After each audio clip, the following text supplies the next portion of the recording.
The first step in making Rejuvilac today is to soak the berries overnight, and we have both quinoa and einkorn wheat berries. I just wanted to try both of them. Most people make it with wheat berries, but some people say you can make it with any kind of grain, so quinoa is what I have. And we're going to give it a try, see if we notice any difference between the two in taste or in result, what it does for you.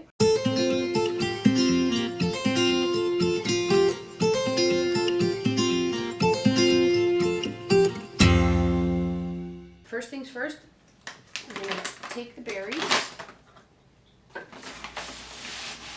and roughly, should do that ahead of time, and do a half cup in there.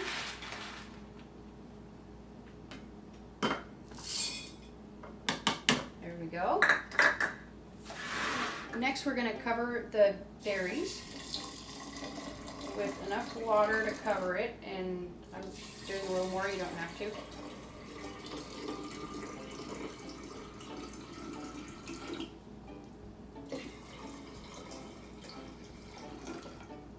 Just trying to get it even. There we go. So we are going to cover these up with lids. Shake them up a little, just make sure they all get wet.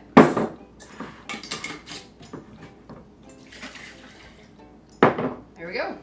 So we're just going to leave these to set overnight or, over day, because it's morning here. And then in the evening, we will drain these off. And that's about all there is to it for this step.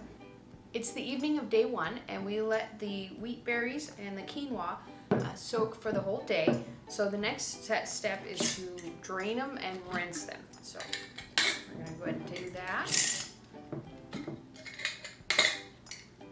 I picked up these nice little stainless strainer things, and they work pretty well.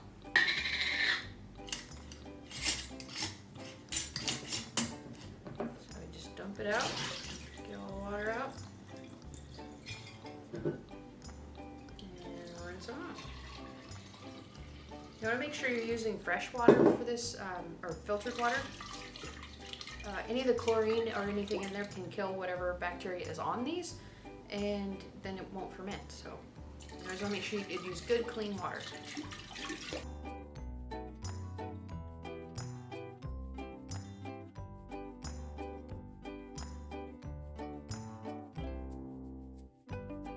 And this step is just to rinse off anything that's on there. Anything, I guess, you don't want on there.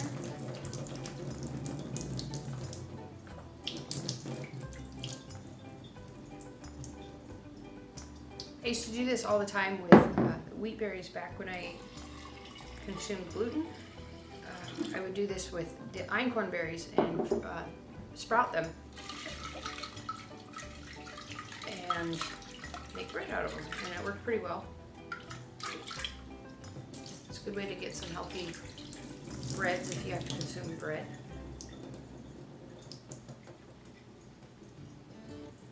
Okay. So they're all rinsed off, and now all we're going to do is we're just going to sprout these.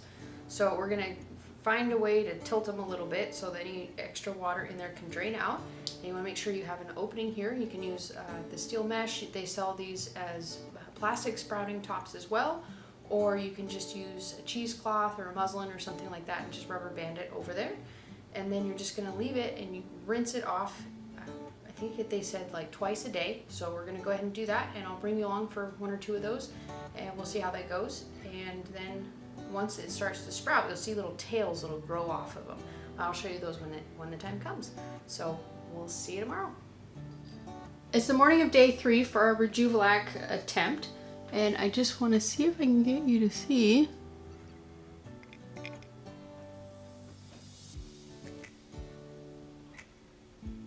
You can kind of see, like right there. It started to sprout. Here's the quinoa. I think you can kind of see in there.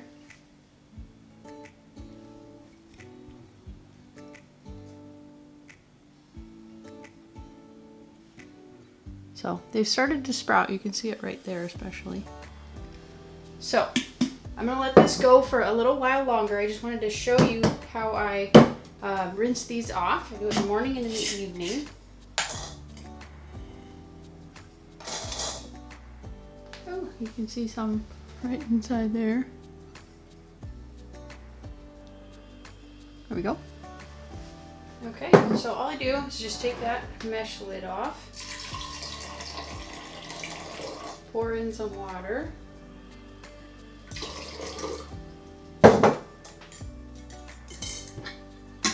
put a regular lid on it, and shake up.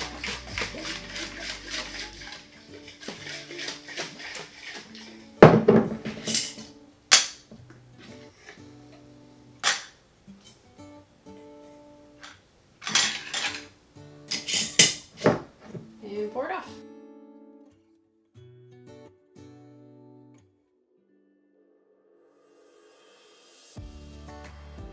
You can see it's got kind of a milkiness to it.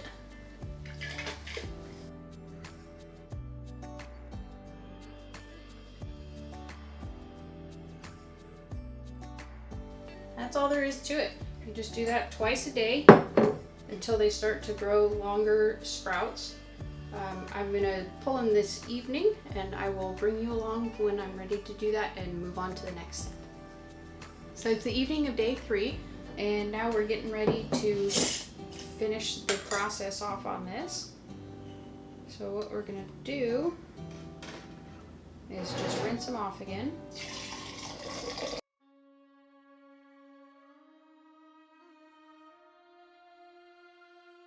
So I was doing a little bit of research and I think this white stuff might not be a good idea to pour off, but we'll find out. I just don't know. We're learning.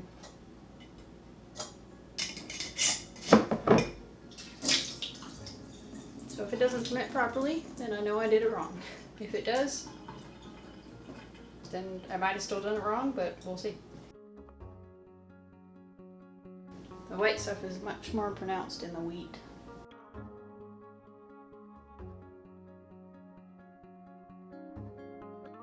So these are all rinsed and ready to get their water. Let me get some water and I'll be right back.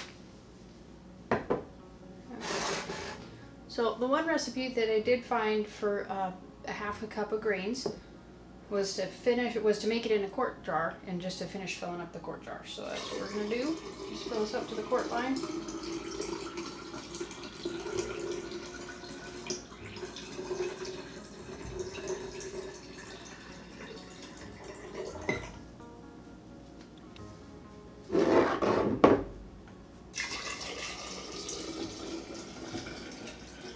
That's metric. There we go.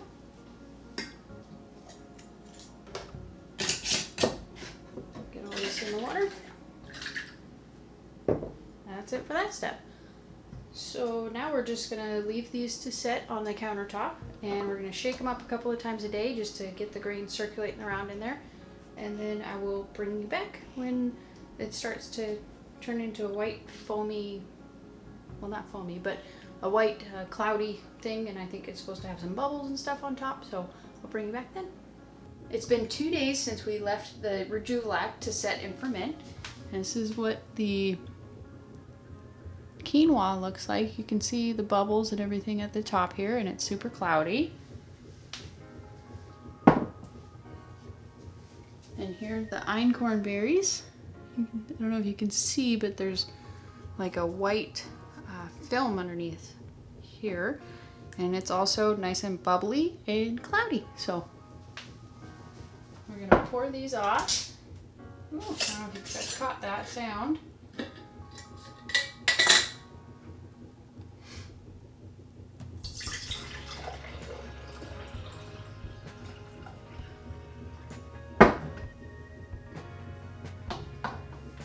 See if we can pick up the sound of the bubbling.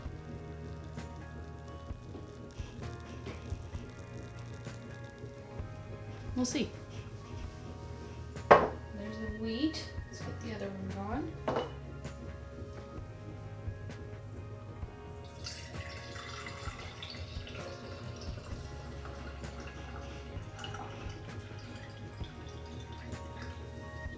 And I think you want to leave a little bit of the liquid inside here, just to kind of inoculate the next batch. There we go. Now for the quinoa.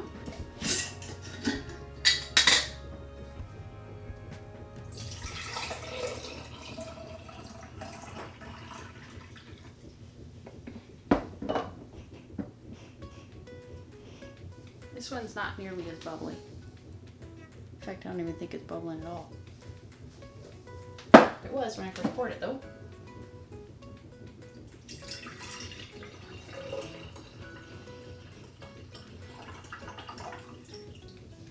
Leave a little liquid in there.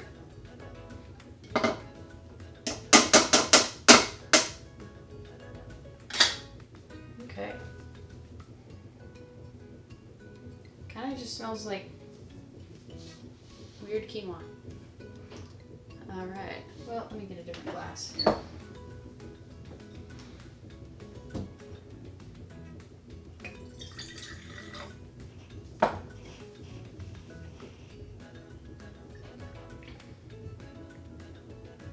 It does smell a little, tastes a little lemony. It tastes like lemon mixed with quinoa.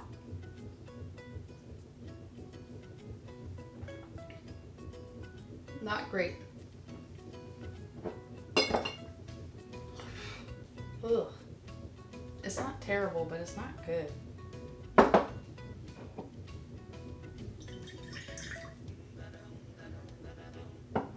This one smells like fermented wheat.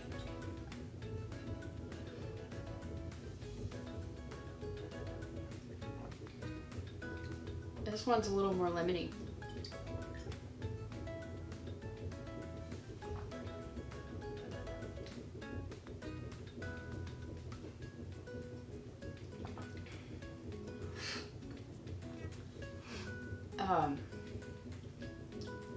Not terrible, but definitely not my favorite ferment. So, but there's a lot of things I'm willing to do for the sake of gut health, and if this is as good as they say it is, I'm willing to give it a try. We'll see. So I'm going to go ahead and let these go a second time, put the same amount of water in it, and let it go for one more day. From what I hear, this first time takes 2 days and the second time takes 1 day because it's already kind of inoculated and has the probiotics and everything in it. So we're going to go ahead and do that, bring it back tomorrow, and we'll see if it changes the flavor or anything like that. So we'll see you tomorrow. So we're back, and the Rejuvilac, the second batch, is all done. I wish you could have seen it earlier. Let me see if I can get it turned around. It's on this side. But you can see they're just kind of floating in midair. It's kind of neat. So anyways, I abandoned ship on the quinoa one because I just didn't like it. I'm not gonna lie, it was gross. So I just threw it away, and so the wheat one seems pretty okay. Has a nice, slightly lemony flavor to it, and so we're just gonna go with it. So I opened up the jar. I thought I had a recording, but I did not. So made a nice little pop sound, and the Rejuvilac smells kind of like stinky cheese. Yeah, like a lemony stinky cheese.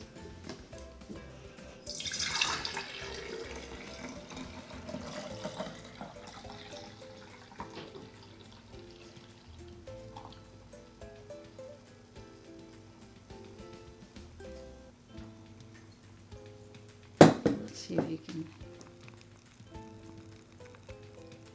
hear that.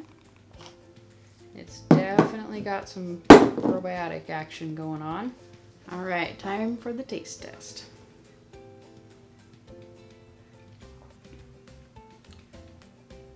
It's not too bad.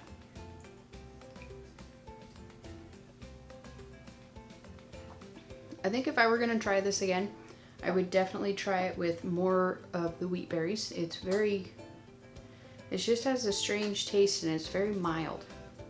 If you want something that is fermented, that has a very mild flavor, this is where you want to go.